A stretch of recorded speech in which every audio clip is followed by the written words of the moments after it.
Hey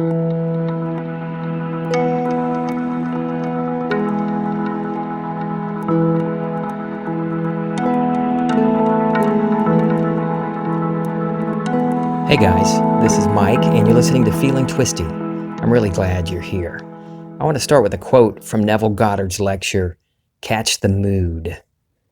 I take a look at my world, and I'm very restricted. Everything about me is something I would like to break through, transcend it, become a bigger person, a more secure person, where I'm doing a greater job in the world. All these things I would like to do, but reason tells me I am not doing it. And my senses confirm my reason. Now, is there something in me that is my true self that can do it? Yes, my imagination can do it. In my imagination, I go and prepare the state. I actually go into the state and fill that state with my own being and view the world from that state. I don't think of it, I think from it. When I think from it, I'm actually preparing that state. That's from Catch the Mood. It's a great lecture. And once you're in that state, once you've prepared that state and entered it in imagination, the only thing left for you to do is to sustain that state. Continue seeing the world from this new state of consciousness, where you were previously in a state of lacking whatever that desire was, whatever that wish is, whether it's a beautiful sunset or health or financial freedom. There are just as infinite number of desires as there are states of consciousness. So whatever it is you desire, you're in this state of not having it. And then you move into the state of having it.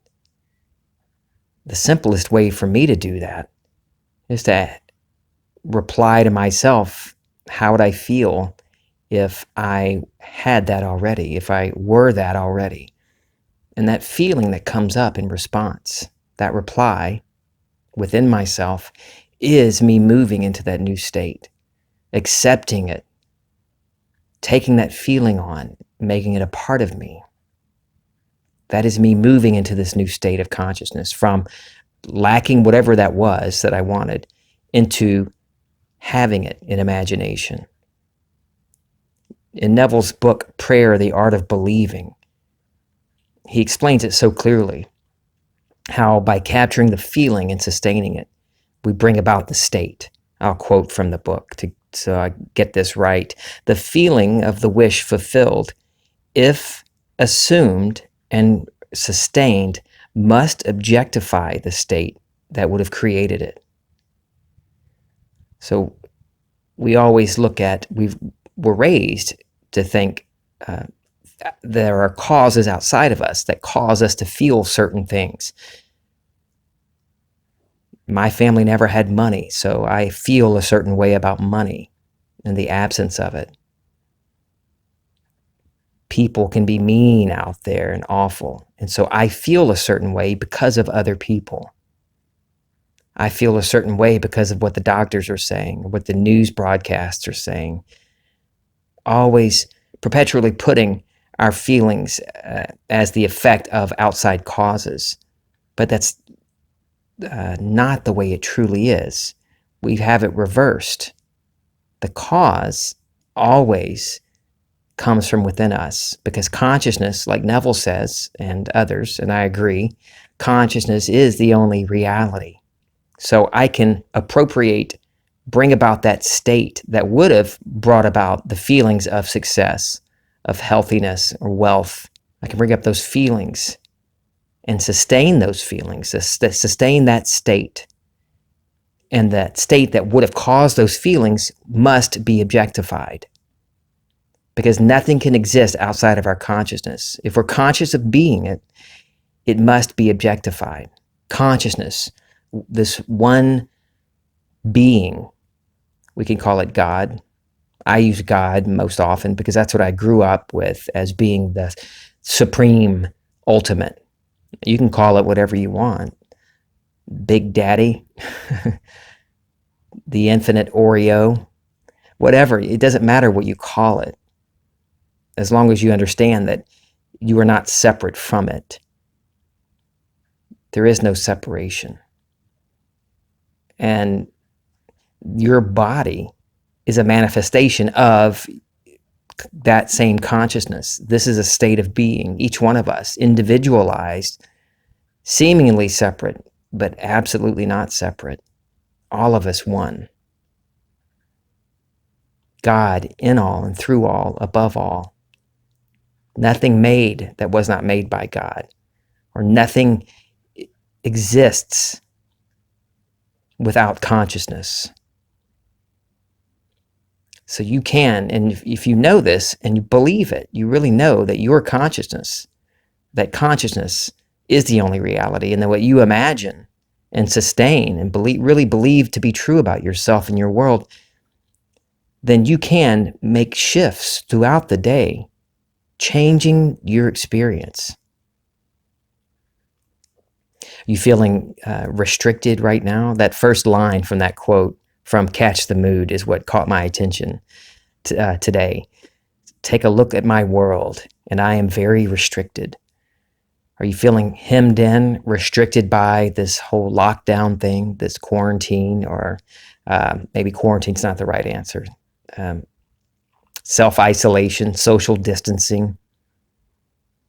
You may feel physically restricted, but that doesn't mean that your life is coming crashing down around you.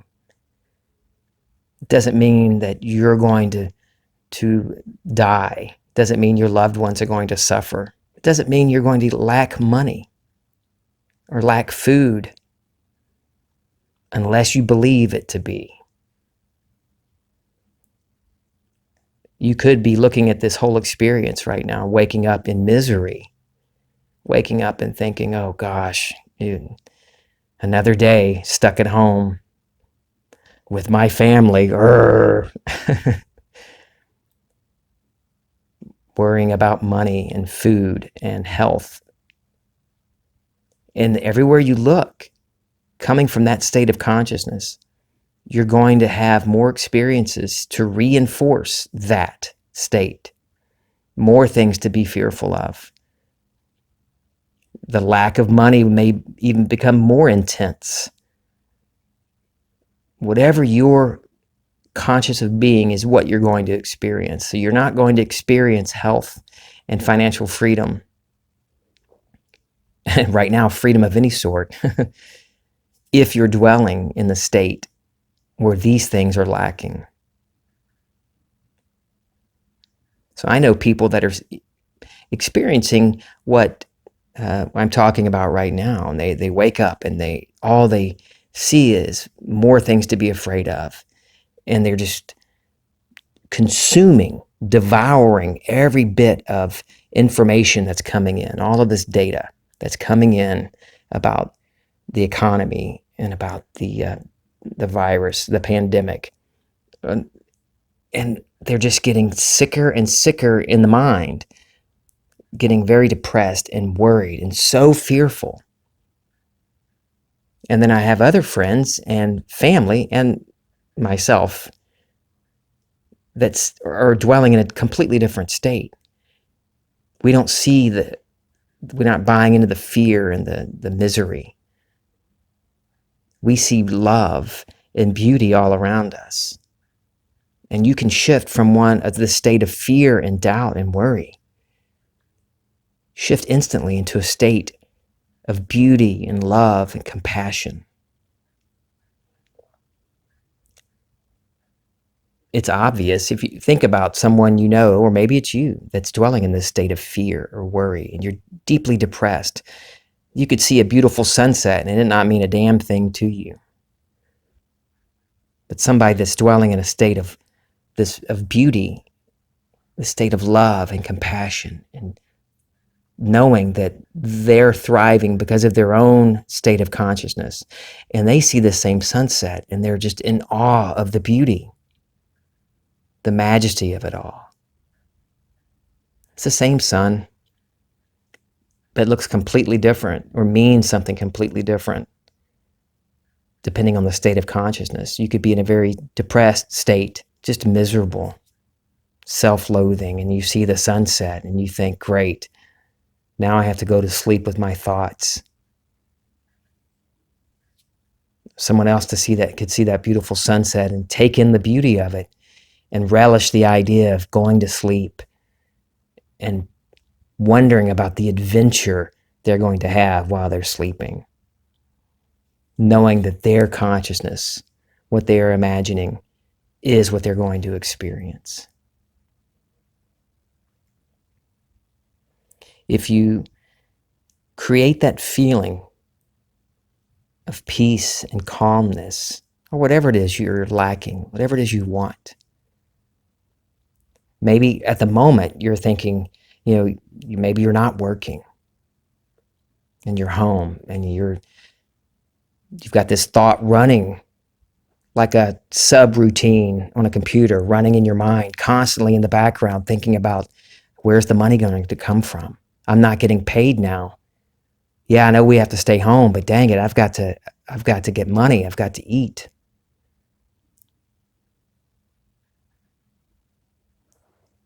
You can move into a new state of consciousness.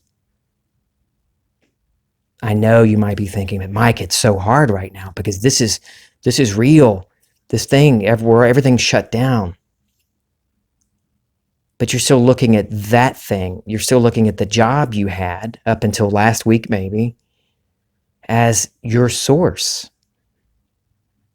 You're looking to the government as your source. They're not your source. You can release yourself from the tyranny of secondary cause. I love that quote. Not my quote. That's a Neville quote.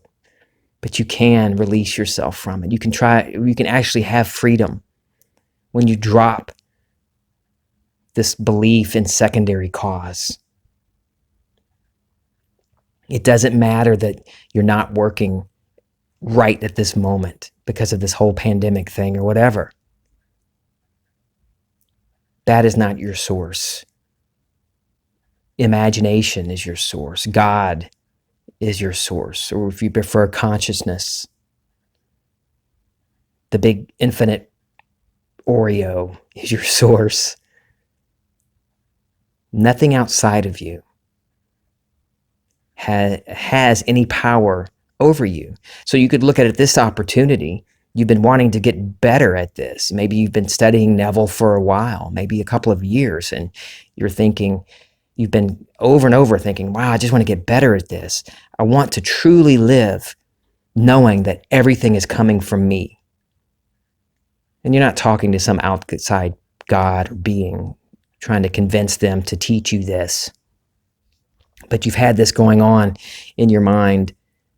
I want to get better at this. And maybe you've imagined yourself. You've assumed the feeling of being a master at this, to really getting it, to knowing without any doubt that your imagination creates your reality. And you wanted that.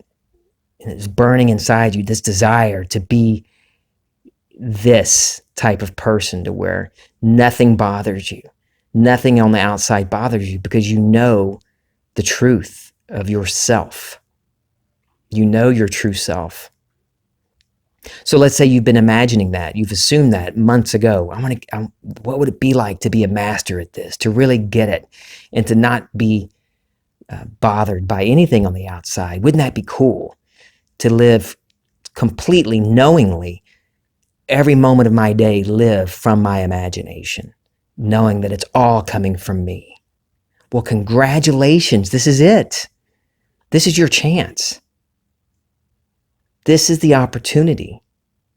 You've been wanting to be good at this, to really get it, not just for, like my buddy Dave says, the simple, stupid little things, but in every way, your entire human experience in this human universe, you want it to be all from you, knowing that it's all from you. And no more worrying about what this seemingly outside world says. This is your shot. Not your only shot, but this is it. You've been wanting it. Look at it like that. Oh, yes. Now I can do it. And now you have time to read some more Neville Goddard lectures and Now, as of this episode, there are 100 episodes of Feeling Twisty. That's a great way.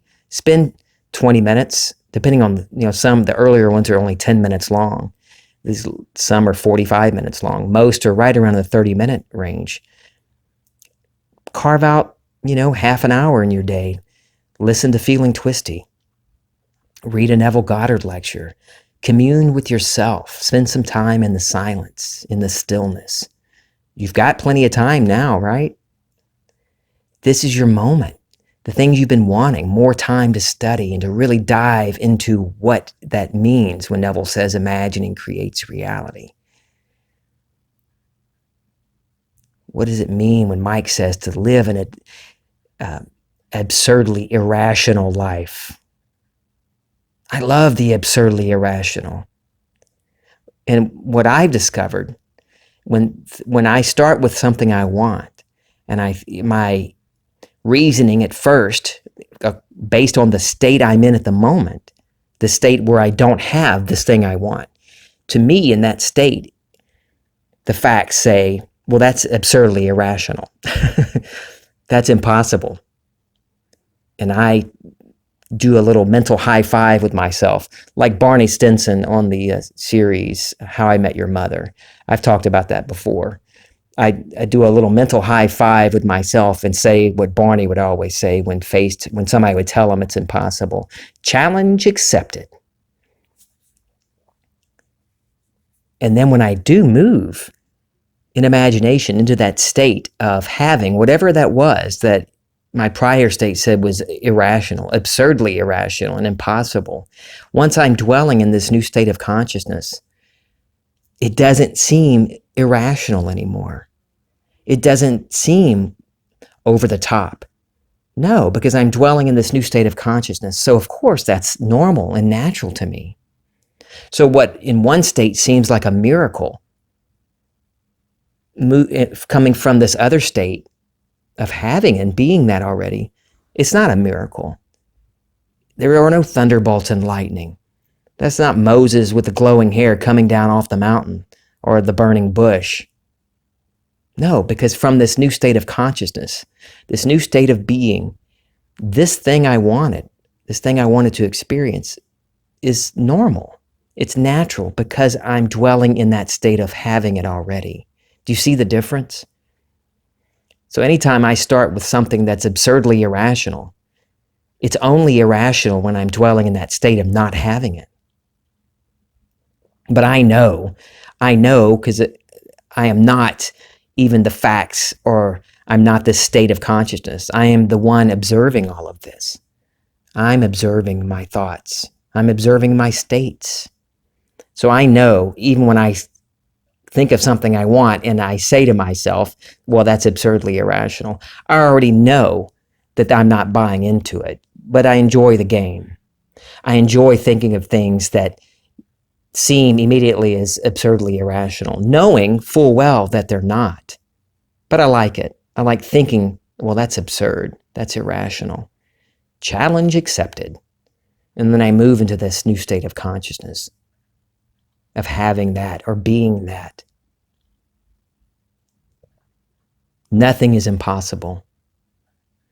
Once you get over the idea that you are your body and that you're separate, or get over this idea where each one of us are separate but connected by some being, and get over the idea that you have to say a certain prayer and get down on your knees in a certain church and get the certain oil and the certain holy water on you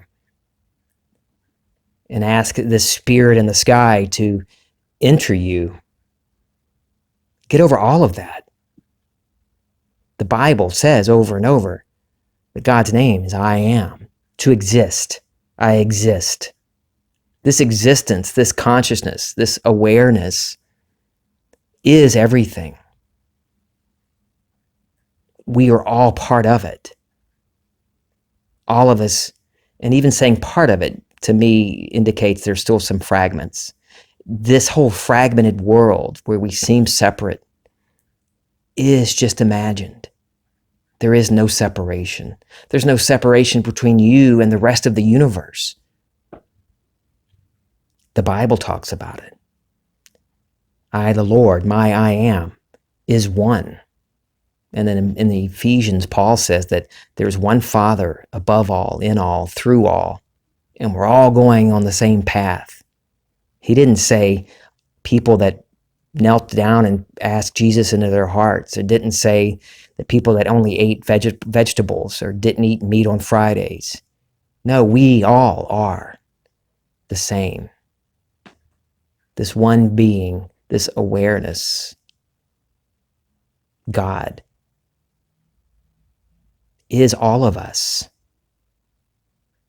So knowing that you can, by changing your state of consciousness, you can completely change, radically change your life. What are you waiting for? What are you waiting for? You have plenty of time now. If you're staying at home, you can come up with all kinds of desires. I know you've got desires. We have desires every day. And if you say you don't, you're full of crap. Are you never hungry? You desire to eat. You desire to get out of bed. Well, maybe some of you didn't desire to get out of bed, but yet you desire to stay in bed then. And Neville talked about people, and I hear about people that talk about you need to drop all desire to find peace. But even that, like Neville says, is still a desire to drop desire. So you cannot get away from desire. So quit running from it. Quit thinking it's a bad thing or feeling guilty because you want money or you want some good steak right now. Quit feeling guilty. Your awareness of being is God. Mine too. So if you want steak, imagine taking a bite of that delicious steak. Or imagine whatever that implies you've enjoyed that steak. I like to go past it, to the feeling of having enjoyed the delicious meal. You might imagine the sizzle of the steak hitting the grill. You imagine whatever you want that implies your wish fulfilled. Or knowing that consciousness is the only reality, just accept that your desire is done. You don't have to create a scene. All of this is imagination. You are a symbol. Your body and your experiences, everything is a symbol of what you're imagining. So you can, at this moment, just decide that your desire is fulfilled and know that it's done. And all you have to do is just continue knowing that it's done. But Mike, it's so hard. Hey, believe me, I know. I get what you're saying. I've been there where it really, really felt like I was banging my head against the wall over and over again, trying to get through to the next room, ignoring the fact there's a door wide open right next to me, thinking, slamming my head, there's got to be an easier way. Why is this so hard? Oh, there it is. Because I was trying to force it and focused on the lack, constantly turning backwards, trying to walk forward with my head turned back, looking at my problem, trying to fool myself into believing that I was living in the end, that I was truly dwelling in this new state of consciousness, but I wasn't. And it took me so long for some things because I refused to be honest with myself. In the Bible, it talks about God is not mocked. And it says, I am with you always to the end of time. Because that's consciousness. Consciousness is the only reality. Of course you can't run from it. Highest mountains, lowest valleys, deepest oceans. You can go wherever. Like, I'm totally botching that psalm, but saying, I can't get away from you, God. Right, because that's you. You can't get away from yourself. But for so long, I thought I was tricking myself into believing I was living in the end. Until finally I had to have that, a come to Jesus moment with myself. Mike, you're not doing it. You say you are. You go through the motions, but you're not. You smile and pretend everything's fine. But inside, there's this little quiet turmoil going on, this little hurricane of fear and doubt. And at the eye of that storm is that problem. whirling around it, all of your fears and your emotions secretly going around it like a subroutine. Well, I'm throwing in all kind of different analogies. Maybe I can fit a sports euphemism into. I was just going through the motions, pretending that I was living in the end. But I wasn't paying attention to what I was truly thinking and feeling throughout the day, that inner talk. Be honest with yourself. Do I truly believe I am this thing, that I am this new being, this new person? Right? Do I truly believe that what I imagined is coming to pass? Do I truly believe that? Okay, yes, I do. I do believe it. All right, Mike, then shut the F up and accept it. Seriously, that's what I used the expletive with myself. I did tell myself to shut the F up. You know how this works. Stop looking backward, focusing on that problem, and know that it's done. And it is, just like my analogy of banging my head on the wall, trying to make a doorway, trying to make an opening to get to the next room. And all I had to do, if I were physically doing that, was to take a step back and move through the open door. That's what it felt like for me, going from banging my head on the wall, trying to force my way through, to just surrendering to the door that's wide open right in front of me. This feeling of moving and dwelling in this new state of consciousness, for me, it's never big and boisterous and, clanging cymbals and all these things, no fireworks. It's quiet. It's subtle. It's simple. It's a surrender. And when I surrender, when I say that, I mean just, I let go. I take my hands, I loosen my grip, trying to force my way through. And I surrender to it, knowing that what I've imagined is coming to pass. And all I need to do is just let it be. Let that go. And carry on about my day knowing that everything I experience, even things that seem like there's no way this can be helpful to me, like a pandemic, I know that my imaginal acts create facts, like Neville says. I know that consciousness is the only reality, and I know my desires are fulfilled. So there's nothing that I experience throughout my day that I question. I either give it no meaning at all, or I rejoice in some things, knowing like, oh, cool, I know things are happening. I know everything I experience is part of what Neville calls this bridge of incident. I know that I'm being brought to the realization of my dream, my wish. You give everything meaning. So you can look at this opportunity right now, a golden opportunity handed to you on a huge silver platter from yourself, your true self, saying you wanted more time to really dive deep into imagination. You want to reset your life. Maybe you've thought like that. You've imagined having like a big reset button and be able to start over. I just want to change everything. I really want to dive deep and imagine up a whole new life. This is a great opportunity.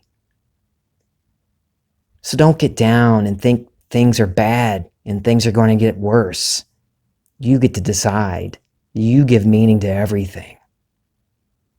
Thank you so much for listening. Oh, by the way, I want to hear some great stories from you. I know you're having some cool things happen for you. I know you are. I know you're having wins every day. And I know you've got time on your hands now. So email me. Email your success stories. Email me your questions. I want to share your successes with other listeners, because when we share our stories, we help others and we help ourselves. Share me now. Share with me your stories. feelingtwisty@gmail.com. I love you guys. This is Feeling Twisty.